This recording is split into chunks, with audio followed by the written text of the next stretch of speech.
11 సంవత్సరాలు ముందు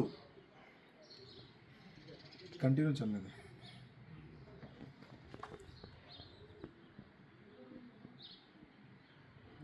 11 ఇయర్స్ ముందు నేను భారతీయ జనతా పార్టీ ఒక కార్యకర్తగా నేను భారతీయ జనతా పార్టీలో చేరినాను.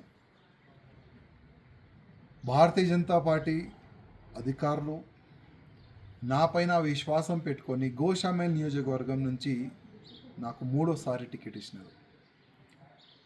మూడోసారి గోషామేల్ ప్రజల ఆశీర్వాదం దొరికిన తర్వాత నేను మూడోసారి ఎమ్మెల్యే అయినాను.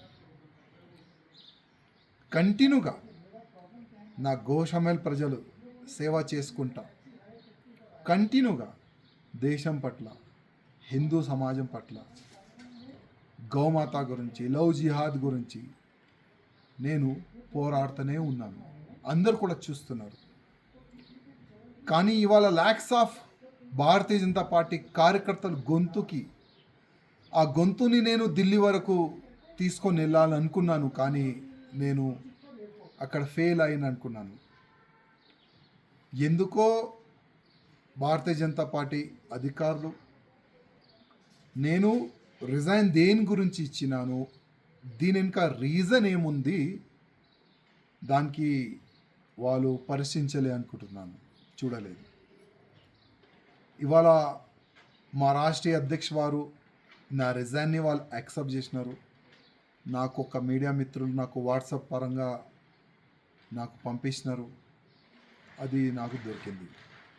కానీ ఇవాళ నుంచి కంటిన్యూగా నా దేశానికి, నా భారతదేశానికి హిందూ రాష్ట్రంగా చేయాలని, గోమాతని రక్షించడానికి, లవ్ జిహాద్ కానీ అన్ని విధాలుగా ప్రతి ఒక్క హిందూ కార్యకర్తకి ఒక ఛత్రపతి శివాజీ మహారాజ్ లాగా తయారు చేయడానికి ఇప్పటి నుంచి నేను ఇంకా అగ్రెసివ్గా నేను పనిచేస్తానని ప్రతి ఒక్క హిందూ కార్యకర్తకి నేను హామీ ఇస్తున్నాను. ఏ కార్యకర్త కూడా భయపడవద్దు, ఏ కార్యకర్త కూడా బాధపడద్దు. ఒక్కప్పుడు మనం ఏం లేకపోతే కూడా దేశ ద్రోహులతోని ఫైట్ చేసినాం. మూడోసారి ఎమ్మెల్యే అయిన తర్వాత కూడా దేశ ద్రోహులతోని, ధర్మ ద్రోహులతోని ఫైట్ చేసినాం. ముందు కూడా అదే చేద్దాం. మీ అందరి ఆశీర్వాదం, మీ అందరు సహకారం నాకు ఉన్నది. గతంలో కూడా ఉండే, ఇప్పుడు కూడా ఉన్నది. ఏం టెన్షన్ ఏ బీజేపీ కార్యకర్త కానీ, నా హిందూ కార్యకర్తలు కానీ కొద్ది కూడా టెన్షన్ ఎవరు కూడా తీసుకోవద్దని నా ప్రతి ఒక్క కార్యకర్తకి నేను హృదయపూర్వకంగా ఒక సందేశం ఇవ్వాలనుకుంటున్నాను. ప్రతి ఒక్క బీజేపీ కార్యకర్త, గోషామేల్లో ఉన్న కార్యకర్తలకి నా హృదయపూర్వక ధన్యవాదాలు.